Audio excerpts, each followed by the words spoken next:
Sports से जुड़ी किसी भी छोटी या बड़ी अपडेट के लिए सब्सक्राइब करें स्पोर्ट्स तक और साथ ही किसी भी नोटिफिकेशन को पाने के लिए बेल आइकन को दबाना ना भूलें। Start with the obvious, the CA's rule the bans will stand. Just your reaction to that, and is that in a way give you guys just a bit more clarity for the coming summer out of that debate's pretty much done? Yeah, I think so. I think it does. It would have been great to see the guys playing some domestic cricket in the back half of the season, but we've got to respect CA's decision on that and for the original ban to stand. So, yeah, like I said, it would have been great for Davey and Steve also. Obviously with Cam coming back shortly, but yeah, respect the decision and just got to move on now. Aaron, lots been said about Australia's recent performances on the field. Yep.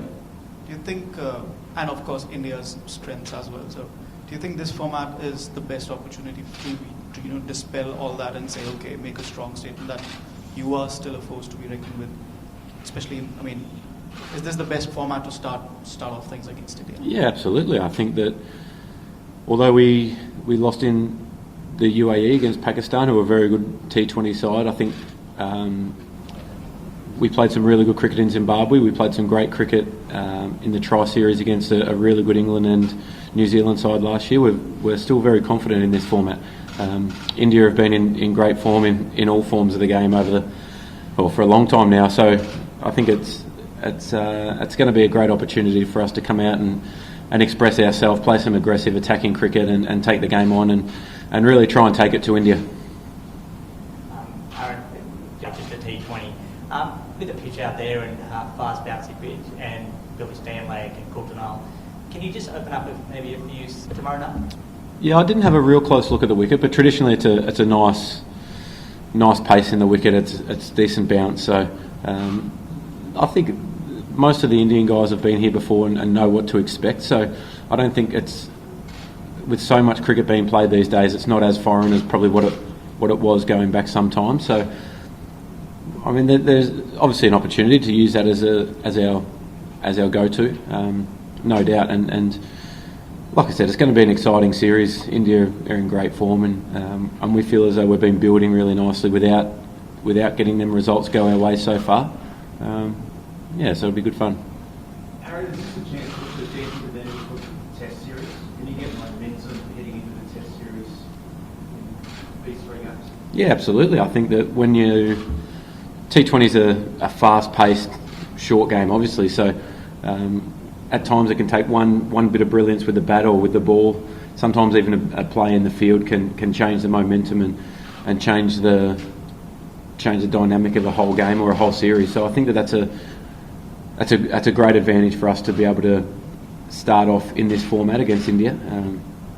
They've been so dominant in this format that I think people have forgotten that we're actually playing it sometimes. Aaron, Nathan mentioned yesterday that maybe we could... Yeah, they'll definitely be into the calculations. Once I leave here, I'll go and have a chat with JL and talk about the makeup of the side. But I'd imagine with the size of the ground and probably how good our spinners have bowled in the past, I think that while they haven't been huge wicket takers, I think the way Zamps bowled during the one-day series against a very good South African side was excellent. I think Ashton Agar, although he hasn't had a real lot of game time over the last couple of months, he hasn't stopped training the house down, and so a couple of really good options we can go to there, which is a good position to be in. Has one of those guys got the edge over the other at the moment? Not in my mind. I think just the package of Ashton Agar with his bowling and batting and fielding is probably, if you decide to go with an extra bowler, he starts to fit that mould. He can bat 7, gun in the field. So in terms of the makeup of the side, he probably has that has that advantage of being able to have the balance of the side in his favour. Whereas Zamps is just a genuine out-and-out leggy. But we saw him make some good contribution with the bat in the one-day series, particularly in Adelaide. What about your form, Aaron? A little run of outs lately. Yeah. After a big year already, how are you feeling ahead of tomorrow night? Is it a good opportunity to turn around?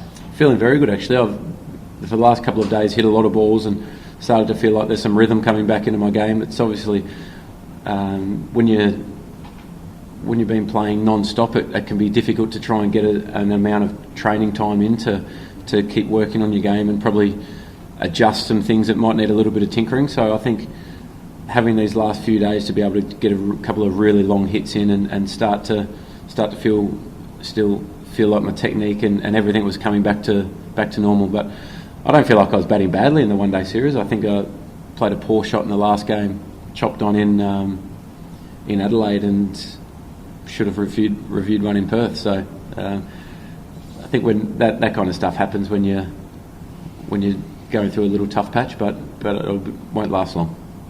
Playing T20 matches in India, the boundary lines are pretty short. Yeah. Do you advocate that huge? Does this make any difference? I think that it changes your tactics slightly. I think when you play on small grounds like in India, in England, the ability to be able to just walk in and hit some sixes and fours and catch up a strike rate or a run rate can happen a lot easier. I think that you probably have to change your mindset to thinking sixes and fours to twos. There's plenty of gaps out there, so I think that'll go a huge way to deciding this series who executes that better. The fielders on the boundary have to be aware, obviously, where to position themselves. Sometimes on the big boundary out there, you might be 30 or 40 metres off the boundary rope to try and save two. So I think it becomes a little cat and mouse game there. But I think it's just about playing to our strengths, I think.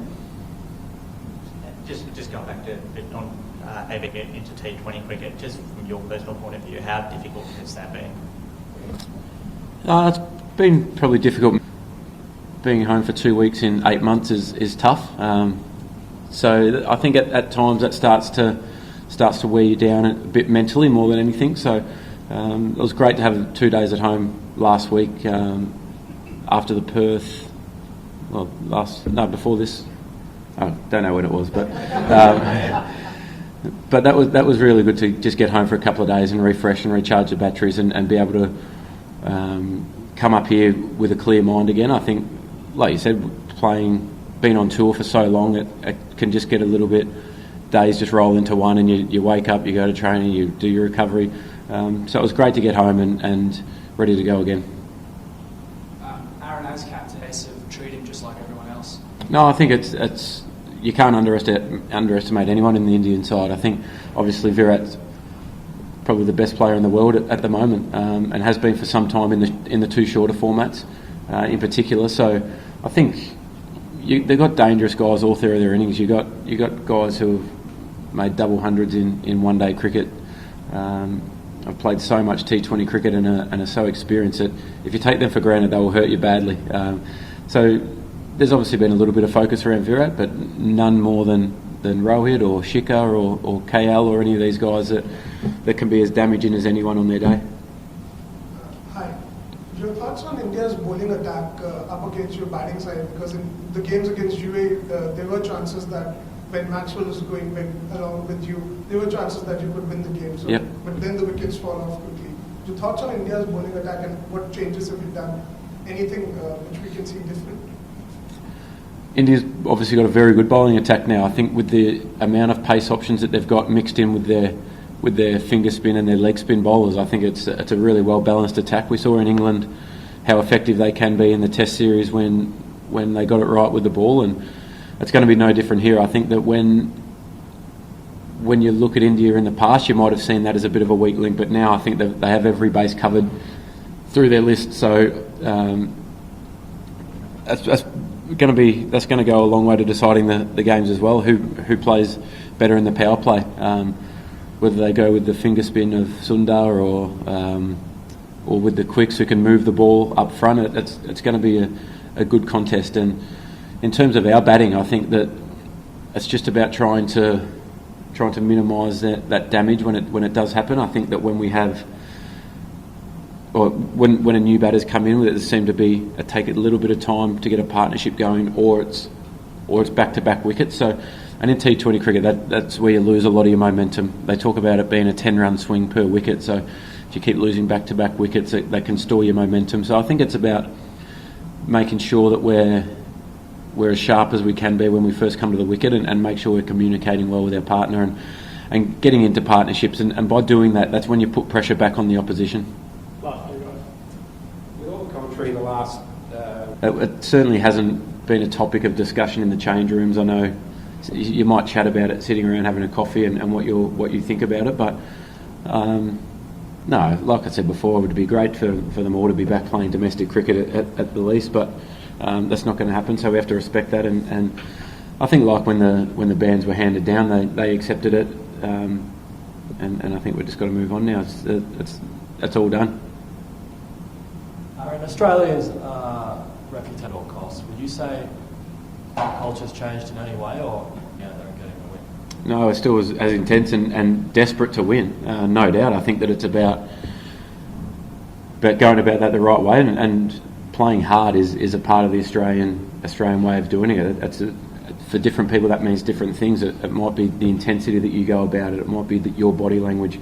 So it's not all about verbal and things like that, which people tend to get confused with sometimes. I think they talk about being tough and aggressive, and that means verbal, but I don't see it as it is. I think it's about your body language and your presence on the ground, and I think that's what Australia's always prided themselves on in all sport, not just cricket. So it's still 100% there. I mean, it has been a difficult time of late, no doubt, with the wins not stacking up as we would have liked, but that can change quickly. And like I said before, sometimes it can be one innings with the bat, one spell with the ball, or a bit of brilliance in the field that can turn a match, that can then turn a series. So we're certainly not far away at all. It's really close. We've been working as hard as we can off the field. I mean, all our coaches are doing a fantastic job. They're working as hard as they can with us, for us, to get them wins, and it's been frustrating, no doubt, that they haven't happened, but at the end of the day, it's international sport, and teams don't just present opportunities all the time. You have to keep banging the door down until you get through, and you might only get one chance some days, and if you're good enough to take it, I think that's the kind of stuff that starts to build cultures within teams and builds around that winning dynamic and that real self-belief that when you are in a position, might be 1% of a chance that you can get through that door, but you find a way through and you take it. So I think that when we start to get them looks in a little bit more often, we'll get in positions where we take them consistently.